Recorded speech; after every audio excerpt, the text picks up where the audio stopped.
Hey guys, we're going to do Eurovision.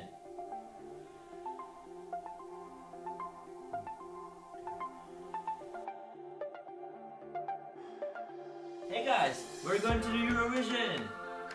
Yay!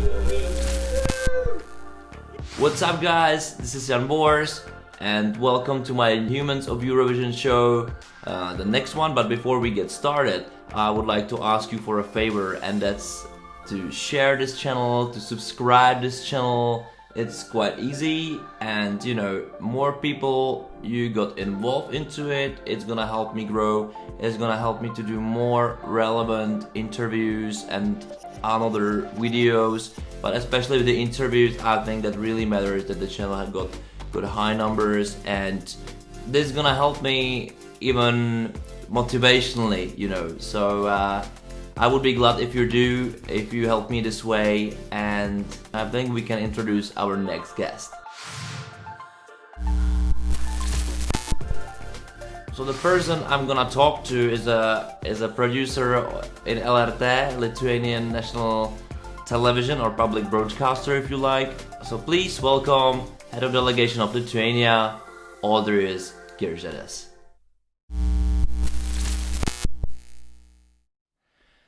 Alright, Audrius, I'm glad you're here with me. And I really would like to ask you, as I'm asking most of the people in here, how the COVID situation in your country is, and how does this affect your professional work? Oh yeah, the situation is not very much optimistic. The numbers are increasing every day, and it affects our professional life very much. Some shows were postponed. All over the country, the cultural life is frozen. And even here in television, most of us work from home, and only those people who need to be in the studios or in the office come here on daily basis or every second day. For instance, myself, I work on Dancing with the Stars Lithuanian version, so every Friday, Saturday we spent here in the studio, but we had to cut the show in some episodes. We can't do big group performances, so only couples are dancing. So yeah, COVID affects us very much. That's crazy, because I was doing the Dancing with the Stars versions in here as well, and lately I was really thinking about how to do it and still keep the spirit of the show. How this is hard to keep. Because you've been there, so you know that there is such a meeting of producers every year who make the show. And when I was listening to the big countries' production complaints about cutting the stuff, about making everything small, going from big to small, I was sitting and smiling that they should come to Lithuania, because mostly we have one-person department. Who is running the lighting? One person. Who is running the costumes? One person, and so on. So this wasn't a very big surprise for us. But yeah, not having at least small audience in the studio was a challenge. Not having the group performances was a challenge. So the effect is felt. How? Because you're probably just are you going live with this, or you're pre-recording? Yeah, we are going live. We're going live, and periodically we are testing all the participants. So that day is almost the hardest day for me, when I'm waiting for the test results. Yeah, so from the morning till the evening, sitting like on the needles. That sounds super crazy, and as well challenging. And maybe there's new experience in it as well, how the audience reacts on it. Do you see increased numbers, especially when the people should stay home and can't go anywhere?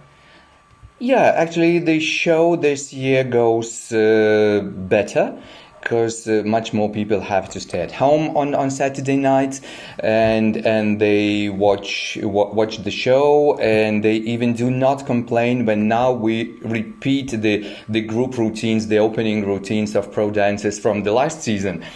So they even do not complain about this. They're happy to have the quality television at home, because during the first lockdown there was a lot of this kitchen television, shows from home on Zoom, on Team. And people got bored about this very, very fast. They sit at home, they see their kitchen every day. So to see someone's kitchen on television, it's not the entertainment for them anymore. So they want to see the quality television despite anything. So this is what we try to bring them. Yeah, I think that's a smart move, and as well an experience from the first lockdown as well probably led you and probably finally leads all of the big TVs, big televisions to do their best programs, whatever cost, of course. And you must do smart decisions, and you never know what the outcome's gonna be. How hard was it to tell that you're gonna do the national selection again this year and not just pick the Roop just instantly? Yeah, we've just announced we've opened the windows for sending the songs and artists to send their lists, the letters for us to participate the national selection, and we do hope in the third week of January to start the national selection. Pabandom iš naujo. We go again. We translate this. And every day we look at the numbers of the COVID, so that we could adjust the format to the situation in the country. Of course, we won't have the audience. We will have to make it pre-recorded, but we still have this hope to have the selection. Is this already decided? It's gonna be without the audience, just those pre-measures already, and not taking a risk, or you'll still be waiting for the situation to change, or this is the plan A? The plan A is to have it without the audience, because we probably are not that much optimistic. But if the situation will change, so of course we will be happy to have audience in the studio. That's cool. I think that's a smart thing, and a safe thing how to make this happen as well. And but my first question was mostly about how difficult, or not difficult at all, was to say the winners of the last. I can't say the name of the show, but the national selection, and the Roop. How hard was to tell them, all right, guys, so that's a shame, but you have to participate again in the national selection, or we are sorry. How did they react to it? You wouldn't like to be in my shoes. No, I can imagine, but I don't want to know. Definitely. And I understand them and understand what they feel. It was a really bad news for them, and it was not a pleasant role to tell this to them, and of course their reaction was not the nicest. I would say, like people who had huge expectations this year. They suddenly felt as if something very precious was taken away from them, and they blamed everyone whom they can at that moment. And of course, after a few days, the emotions settled down, and they just explained that they realized the true situation. They understand everything, but still, why this happened to us? They weren't the only ones who were blaming everyone. We saw it in the Eurovision world everywhere. I was sometimes a bit like, what? Like, you don't see that this situation is crazy? And the decision actually was probably the only one which should be made, I think. That's just my opinion, of course. but you gave them the second chance, of course. But the question is, what do you think about this kind of complaining? Where is the limit of understanding of it, and where is it's too much?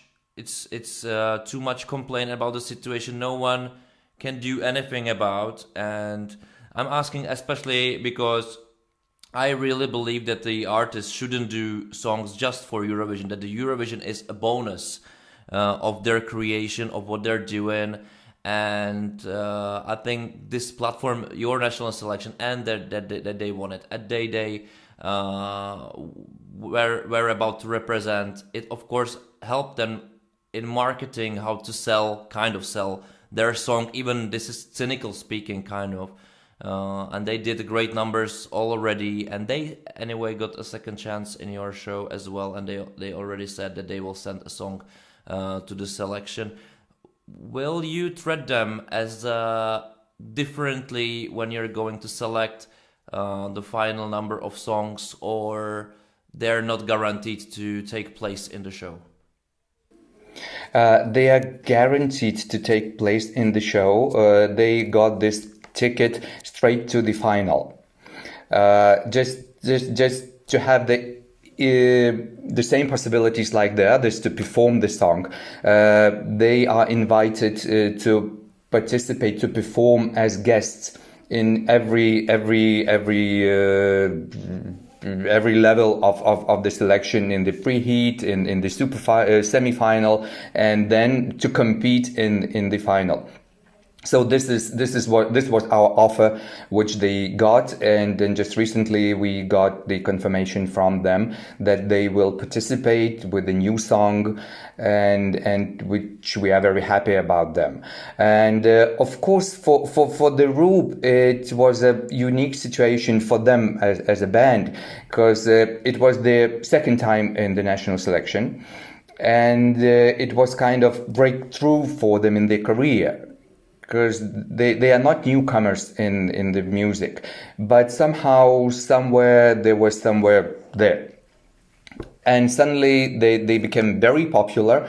And what we are really happy about them, that this was not the song for one project. This song lives, it's everywhere, it's still high on the radio topics, and it has a lot of numbers on YouTube. So the song still lives, and the Roop is still there, and we really want to hear the new song with which they are coming to Eurovision. How hard for them you think it's gonna be to do the same quality or the same catchiness? Because when I first saw it, when I first hear it, it was like instant, I wouldn't say low, but instant catch, instant hook. It just got me. Like with everything, like the presentation, but even alone as a song, song just a sound. And that's a kind of uniqueness that you reached out such a quality into your finals as well. How do you motivate your artist in Lithuania to do such quality songs? I think it's hard, kind of. Talking about the Roop, so it was our concern also, because they just suddenly popped up with such a good song. So we worried a little bit whether the second one will be as good as this one, and if we just give them tickets straight to the Eurovision, whether it will be the good decision. But their career really went up, and they have a really good support now. I don't want to go into the details, but they have a really good support now, professional. And I've been told that the song will be really good this year also. And talking about the other new artists, all our selection is considered for them as a platform to show up and to perform in such conditions like many of them wouldn't get anywhere. I mean, all this professional attitude, big stage surround, big team of professionals working with them, lights, video, everything. it's kind of miniature of big Eurovision. And lots of those new musicians, new artists, they would never get conditions like this in their clubs or wherever they rehearsal every day or perform. So one of our tasks in the national selection is to give the platform for young musicians. That's so, like, I put your country into my top 5 of progressive countries in the way how you treat the artists, how you treat the national selection, how their philosophy works. Even without winning the Eurovision or having all the time the best results, and I think that's another topic we can open up now. Yes, but the thing is that I really admire that there are countries which they are not that big or huge, but they're still able to find a great artist there and motivate them and find the platform and work on the platform of motivation for them to shine. And I think that's a good collaboration, great organism which is really important for both TV and the artistic and the music industry background, or how to say the grounds, but how big is the pressure, or how big pressure you put on your shoulders when you're selecting songs? Is we both know that any song can win. Either you select, but you need to have the quality song, the best possible quality song as the outcome of the show. But you probably can't select like 20 perfect songs, or can you? What's your strategy? No. No, we can't select 20 songs because we do not have that much songs. And when I hear some colleagues of mine telling stories that they choose from 200 songs, so honestly, I envy them very much, because we never get that much songs. And this is what we are constantly talking here inside, what's going on with our music market in Lithuania, because some songwriters, they do not want to write songs for Eurovision because they all want to be the winners. And if they do not win, somehow they get the label of the loser or always in the second place, and no one wants to be like that. So everyone wants to be just a winner, and just from the very first take. Probably that is why we don't have that much songs. So we just select from what we have. I don't want to go into the numbers because they are really funny. And every year we try to pick the best of the best. And very often we hear the complaints that why do you let these people on the stage, and why these silly or funny songs are in your selection. So the reason why I've already answered in my previous comment, that we want to let these people on the stage and to taste them the big stage, and to try them to do something, and not to feel abandoned from big artists. Well, I'm impressed actually. That's a smart move, especially when you kind of don't have a other choice maybe. But this is a great topic, as I will tell you something. We were of course picking songs from like 200 400 songs. But the thing is that we opened our selection to foreigners. So, there were a lot of songwriters who were sending thousands of songs, not thousands, but, tens of songs, and with very different quality levels. And they're sending the songs, of course, not just to us, but the other ones who just did it. And after all, I found that it's good to add this kind of quality or option to the selection, but definitely it wasn't the best choice all the time, as I would always found artists who made their songs by themselves or in collaboration already. It was not this artificial, it just worked better all the time. Even, there was something untouchable which you can't describe, but it was there. And our numbers were starting with 5 songs from Czech artists or Czech producers, and then we reached to number 70 or 75, I think, which I was super proud of, that they finally found the selection and the Eurovision process as something which they would like to be part of. But the thing is with what you said with the some artists or producers or songwriters who doesn't want to be second all the time. We said, all right, so there must be other people. Okay, so you don't need to. And we were talking to the people who just felt they will never had the chance with television, and that really helped us. All of this money put into coffee meetings, really worth it, as they found out that the people behind this project were sincere about their project and the platform building. And I really feel this the same as you. So can you see the increase of numbers or increase of quality each year from songs you are selecting? Yeah, we also are open for foreign songwriters, and we all know the story. We still are receiving songs for the third year in a row, the same songs sometimes, because they were never published, so they are not against the rules. And these people just throw them like into the trash box. Just take it, maybe this year. So yeah, we also have this story, but these songs, they need to find the artists. And if the artists do not take them, so those songs stay somewhere there in the box.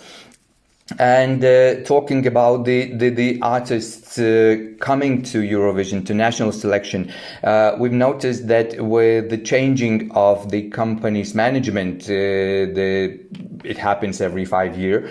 So the attitude to Eurovision, to organization of all the project also changed, and the musicians felt that very much. The last year we had artists whom we could never expect, for instance, 5 years ago, and this makes me very much optimistic. Yeah, that's definitely optimistic. But tell me more about your selection process. As this kind of optimism must started somewhere. What was the breaking point of it?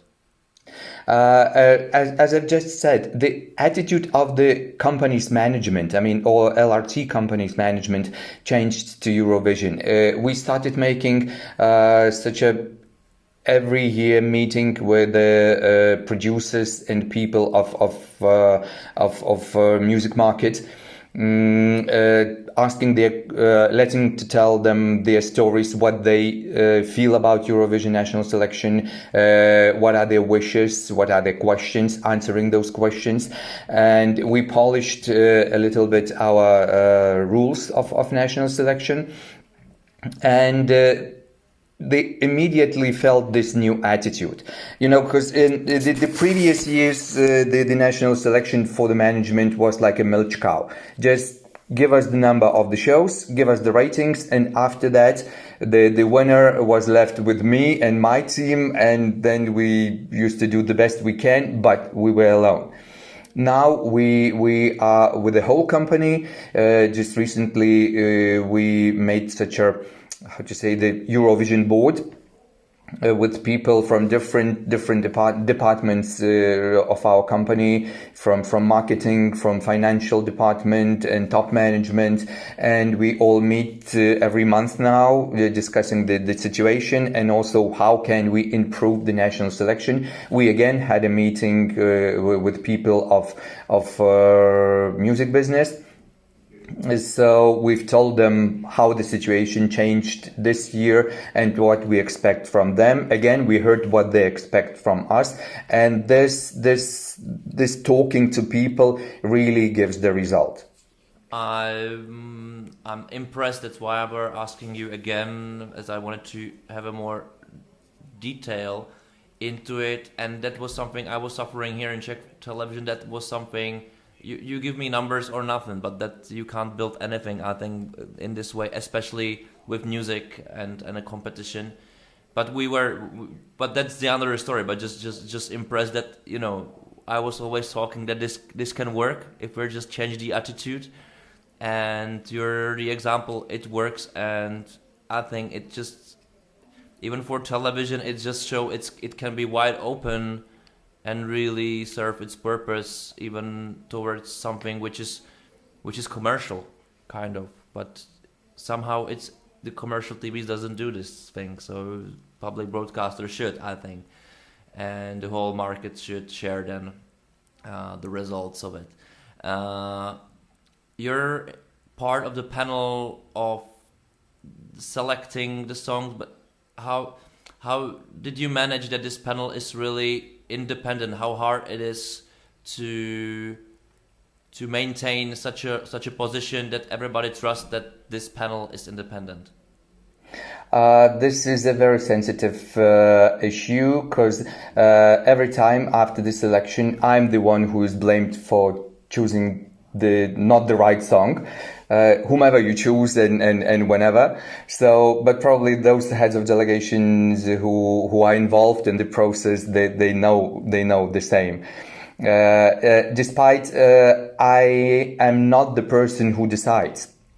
I'm never the person who decides. Yes, I am in the board where we pre-select and we decide who will go to the national selection this year, who will not. And this is where my decision is over.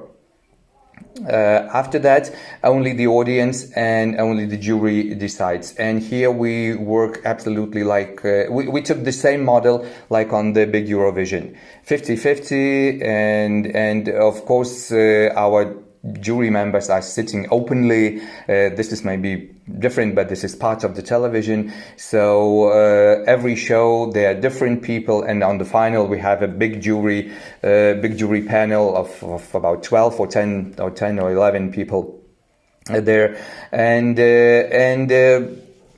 people complain every year because the audience is so different. This is a huge audience. The popularity of the national selection even here in Lithuania is very high.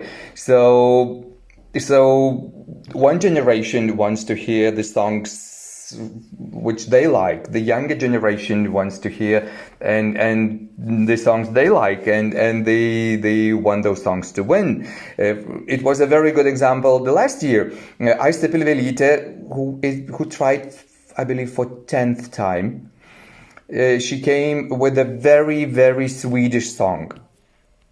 And lots of people of older generation wanted her to win. And their voice was heard very loud, and she was really close to that. She went to the final, and she was really close to that at some moment. So that is why I believe there's such a big confrontation in between audience, us, and even participants. Sometimes the tension is really high. Yeah, but you must have a kind of a plan in your head, or I don't know, a wish, which way you should go as a country at Eurovision, even musically, or dream, whatever, but the road, what road it is. Is it kind of a let everybody happy, so you choose, or you wish to choose the diversity of songs, like for the older generations, let's say it like that, and for the younger one, the more fresh music, like the Roop is, I think, in my eyes. Yeah. Or you would like to go more with the Roop style, like in general, this is the way, or what's your philosophy about this?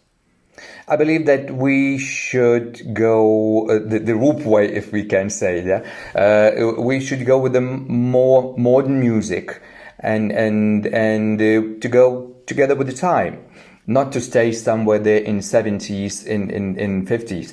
But if it would be only our decision, then there wouldn't be the national selection.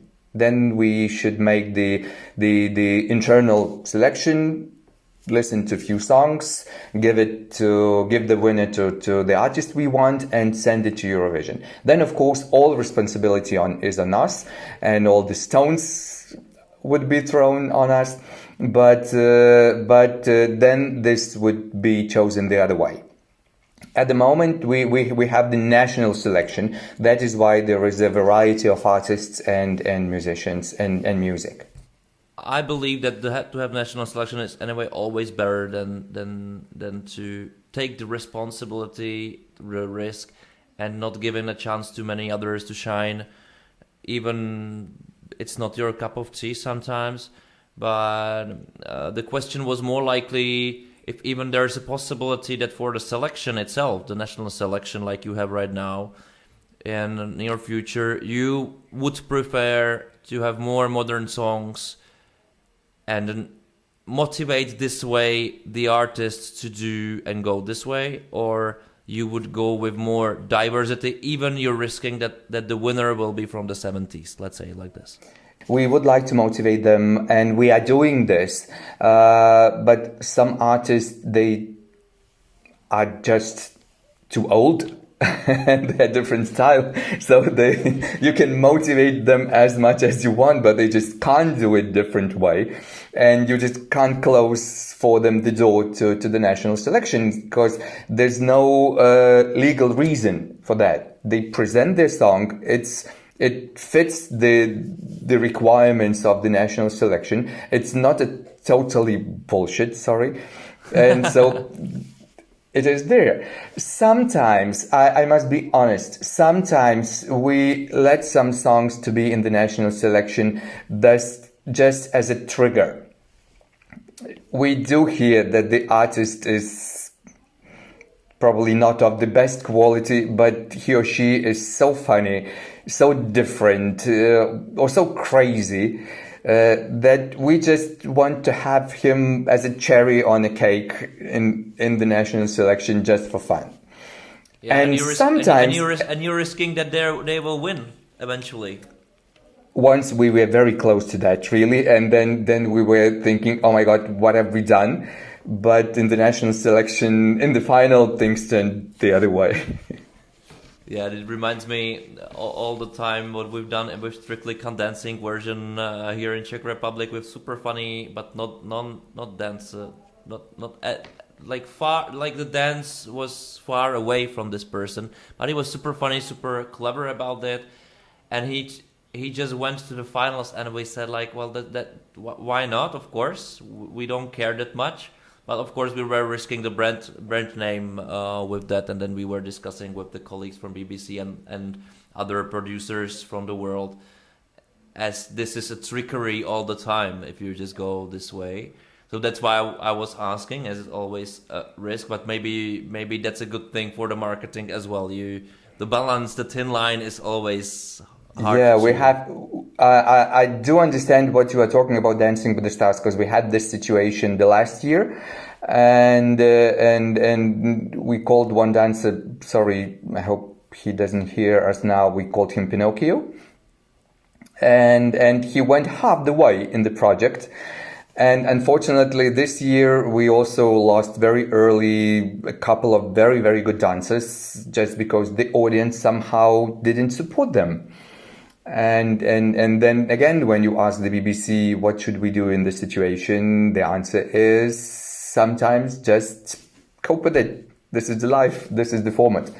So we take this risk sometimes in the national selection.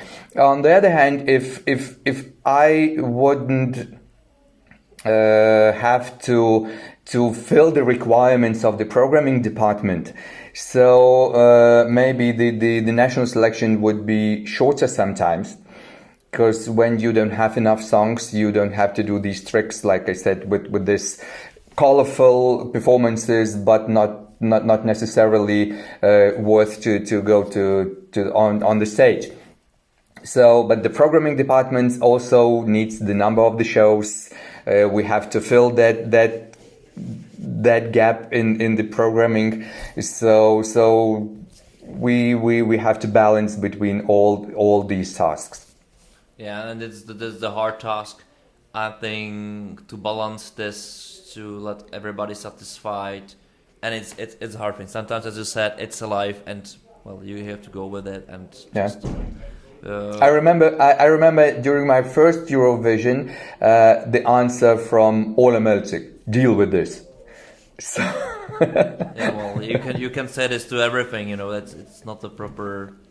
Well, but I understand everything. Like there are some moments where you can't do anything. It's already chosen. That was always the thing I was trying to talk to fans and even the people from the television who doesn't understand the thing that you have to decide something like 3, 4, 5 months in advance and then just go with it and without change. Even you've chosen not the perfect of the ways or not the right way maybe, but you just can't suddenly change things because you are affecting work of like hundreds of people. It's impossible, of course. Which brought me to stagings, as you are using your format as well to train or showcase the possibilities of big Eurovision staging as well. How much time do you give artists and your artistic directors to go with the ideas? How does this work in your country? Here we work pretty much the same way like in big Eurovision. And also we came to this decision because we want our artists to be more or less prepared to where they're going to. And this is why we have almost the same routine. We have 30 minutes rehearsal for the first time. We pre-program QPilot. We ask for them to send us the video, the mood board. We ask for them to send the mood board for the closing, for the staging, for LED content, and then we have this discussion in written form because it's sometimes very safe to keep everything in the emails. Yeah, and after that they go on stage for the first rehearsal and they watch the video. We have a discussion what should be changed or done better, and then we rehearsal again. So the whole routine is pretty much the same like in the big Eurovision, that just it's smaller in the scale. How much you're putting then the responsibility on the artists and their teams to prepare it, or you're there if they just don't have such a team or whatever? Are you helping them, or do you have your own ideas how the discussion works? Like Ola Melzik said in the interview with you that they've created the monster. So it went almost the same way here. So now very often they came with the full script, with a lot of ideas, and those who are more experienced, they do realize that the wish list should compilate, should talk with the possibilities list. But those newcomers, they very often come with a wish list which they make according to the videos they saw on YouTube, or video clips with lots of computer graphics and so on, so on. So we have in the team, we have such a list of let's say funny or you should understand stupid wishes, like black beam, or they're the funny terms which they asked to make us on stage. So, but we try to be patient, and because we are almost the same team who go to big Eurovision. And when I hear my director already losing his patience already in the control room, I always remind him, remember, when we are there in big Eurovision in their shoes, we are also knocking the door, asking, and it's not every time when they hear us, when they do what we want. So let's pretend just them being us, and let's do whatever we can for them. Yeah, I really believe that's a smart way how to show your team, to put yourself in the shoes of the producers of big Eurovision. I think that's super smart as well, that you're learning yourself and your team in the occasion that you win the thing. So you're already prepped for it, kind of, even it's much bigger, of course. Yeah. And you're of course preparing all the other people around, including artists. What does it really mean, the really big TV? And that drags me to the question: how much time do you have for those preps? As it should be, it's probably in a super short time, isn't it? Yeah. Here we have a super short time for all the preparations, because we have one big studio in which the other shows also are being filmed. So we just built all the set one day. We have 1 day rehearsals, and then we have recorded. And if you would enter the studio 2 hours after the show, it's already empty.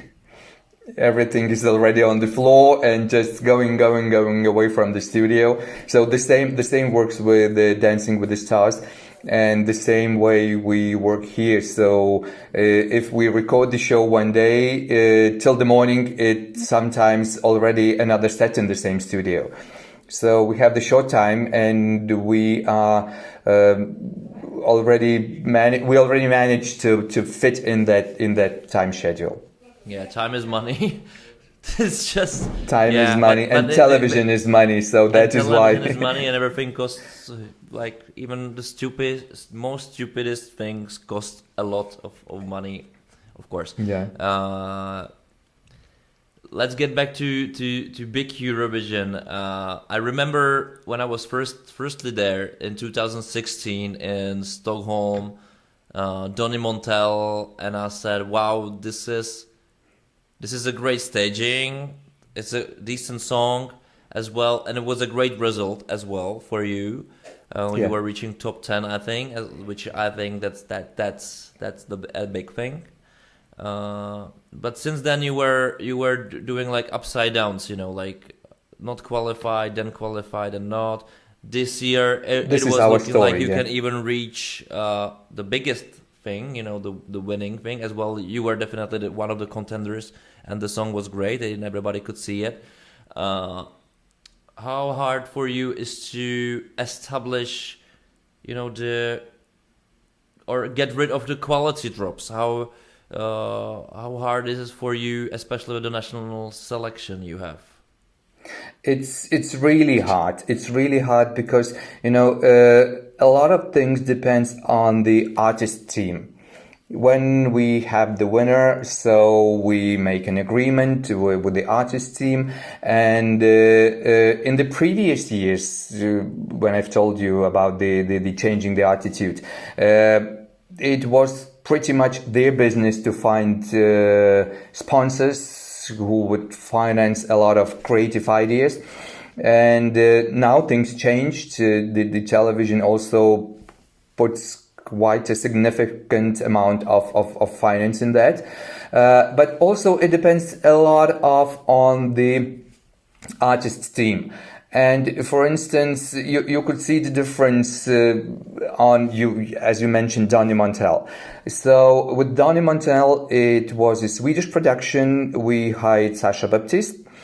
So it was her production, the whole show, and the song also was Swedish.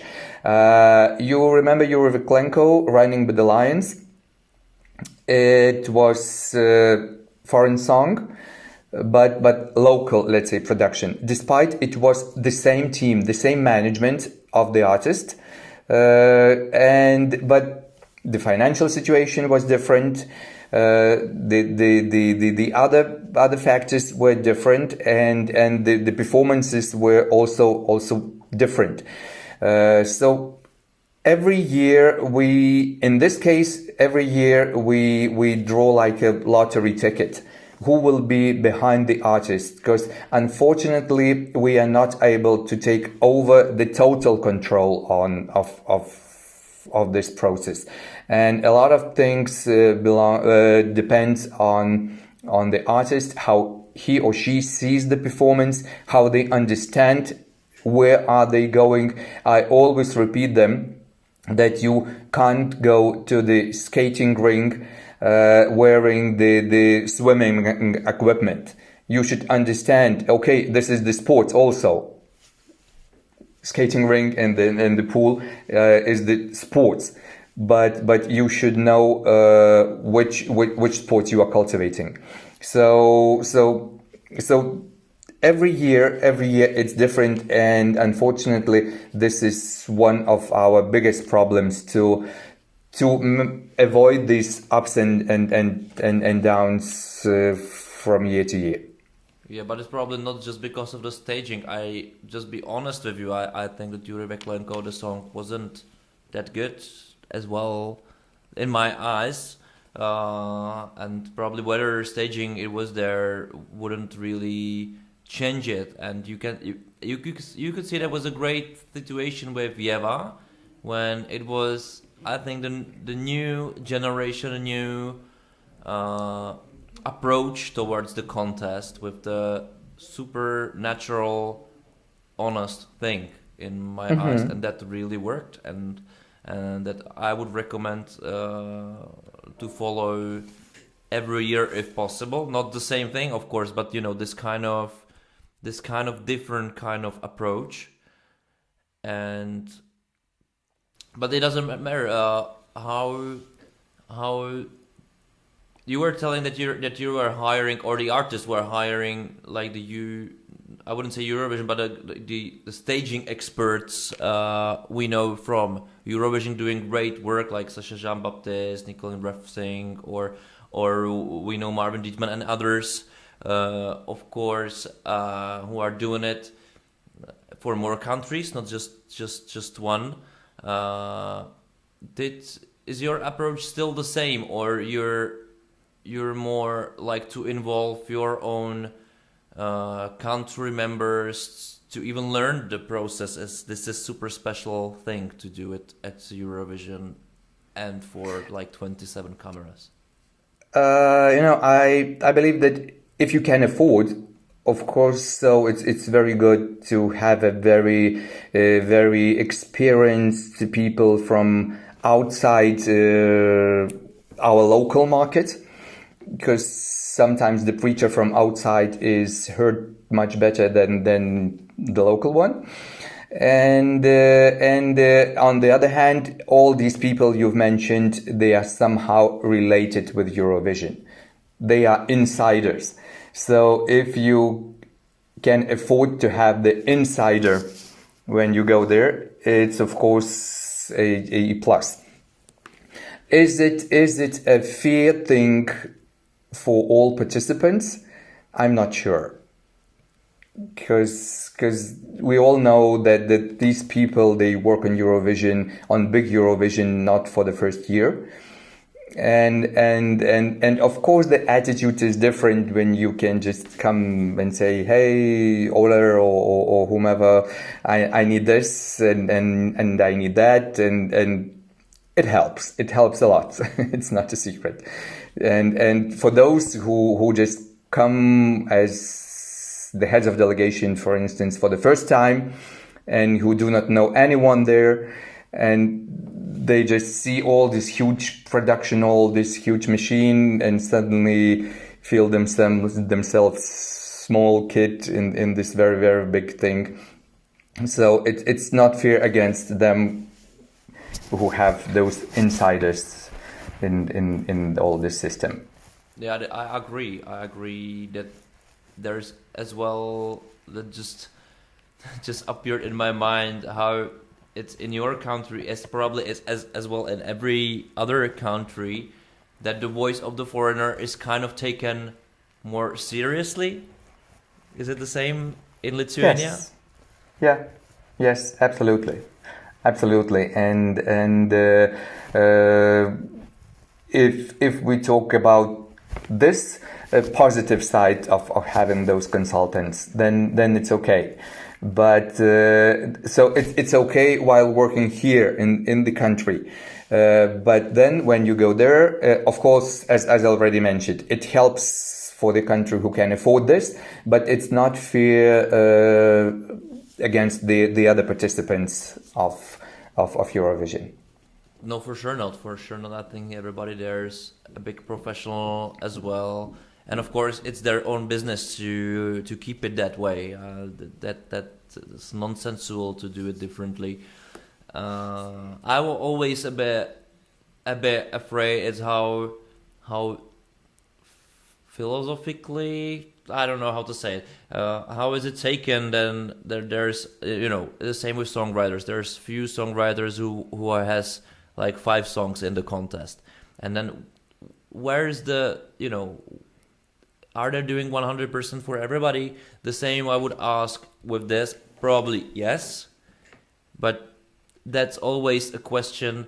And if there is a possibility to learn other people the thing that few people just have, if this is in a way for you, especially when you said that you're motivating new artists, maybe you're motivating new producers or new directors to take part in this, not to necessarily be hired from abroad. Is this your plan too? We should think about this actually, because now, as a talking about the directing team, we are working pretty much with the same people already for the few years, just because we already understand each other from the first letter, and we see the same way. We work very close, and when some other new people come, despite they bring very, very, very good ideas, but sometimes they come with these ideas about the black beams. So it's just saving the time and efforts, because we do not have a lot of time for experiments and this creative process on the site already. The homework should be done at home, and here, like I always tell to the participants, that when you come to the studio, you come for our rehearsal, not for your already. Your homework should be done. So talking about new ideas and new professionals in songwriting also. I'm a television person, and I believe that people who come to participate in the song contest, they should do their homework also. And very often I hear a lot of ambitions that we know everything very well, we know how to write songs, and if something goes wrong, so my song is too good for Eurovision. I hear this answer. And the Eurovision is, this cheesy contest and something what is not good enough for us.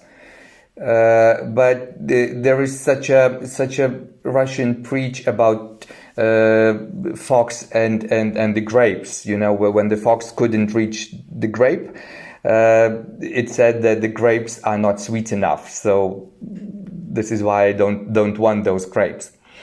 So I believe this is the case in most cases, and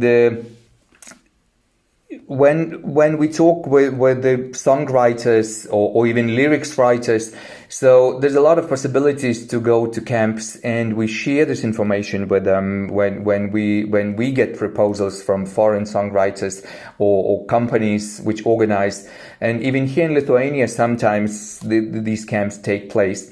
So we always share this information with them and push them, go participate. Maybe you will hear something new, something positive. Maybe you won't change your style during the night, and you won't write the different music during the night, but at least you will hear something new, what would help you in your future career. But as they say, young people, they know everything. and it takes time for everyone to realize that you need to learn something else. Yeah, that's maybe because of the Eurovision tradition in Lithuania. It's 20 years already, even a little bit more, 21 years. That's a different situation here, that I sometimes feel that the I don't mean old, but older people know everything, especially about the big production TV, which they've never seen and they know everything. So sometimes I think the struggle is both ways. I think there's a way somewhere in the middle of it, experience, new ideas, and then learning process. I think we all learn all the time. I think new things and new stuff and new ideas and new possibilities, and maybe sometimes and someday there's gonna be a Black Bean thing. You know, you never know that. You know, maybe New Melody Festival will just show this new feature. I just wouldn't be surprised probably. You know, or Russia in their super new staging for 2021 Eurovision edition. I wouldn't mind that. You never know. You mentioned songwriting camps. I like the idea of the songwriting camps, but not the one that the television is involved in the process, or it's the only process how to select the song. Because I think then you're losing diversity and you're just telling people what you want to listen. So what is your position with this topic? You mean so? Yeah. I mean, what's your position in how you think about songwriting camp, and does your TV support it like financially, or it's just telling it's the possibility there?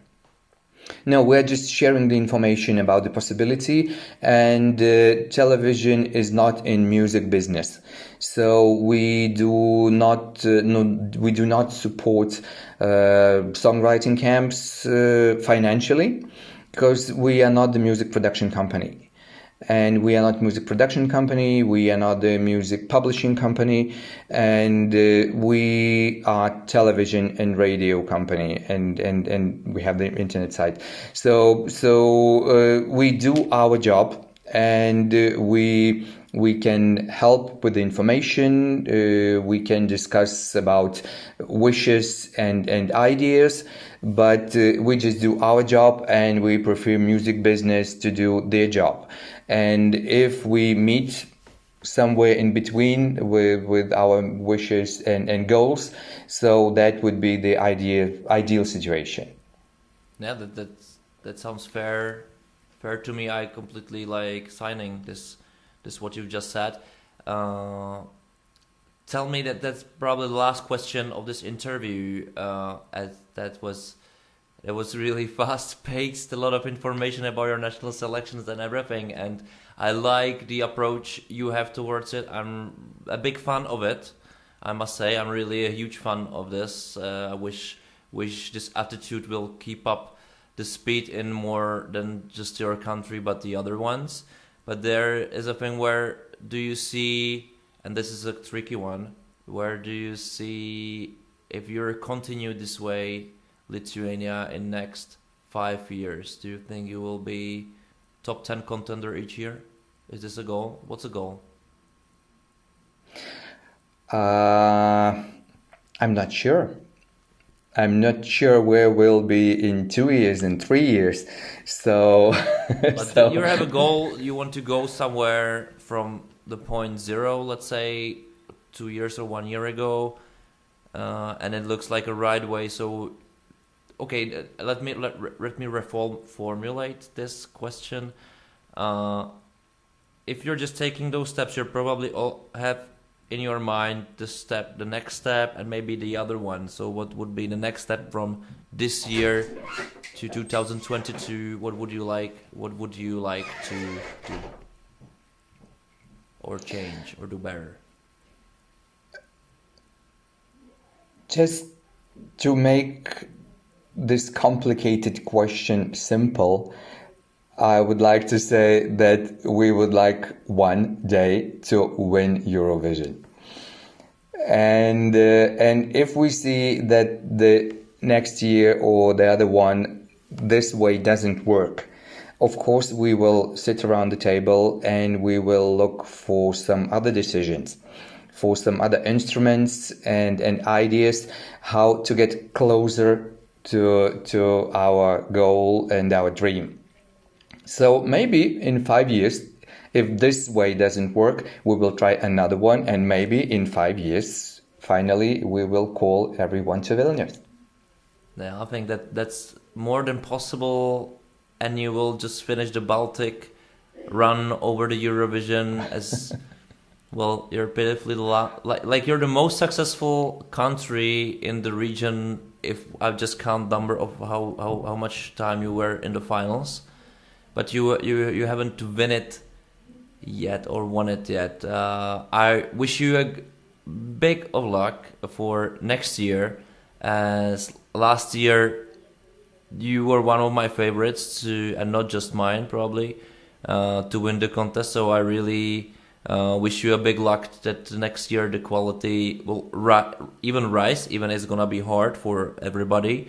But I think you're on the really good track, and I'm a big admirer of your skills and of your television approach. So thank you very much for this interview, and hope to see you soon, man.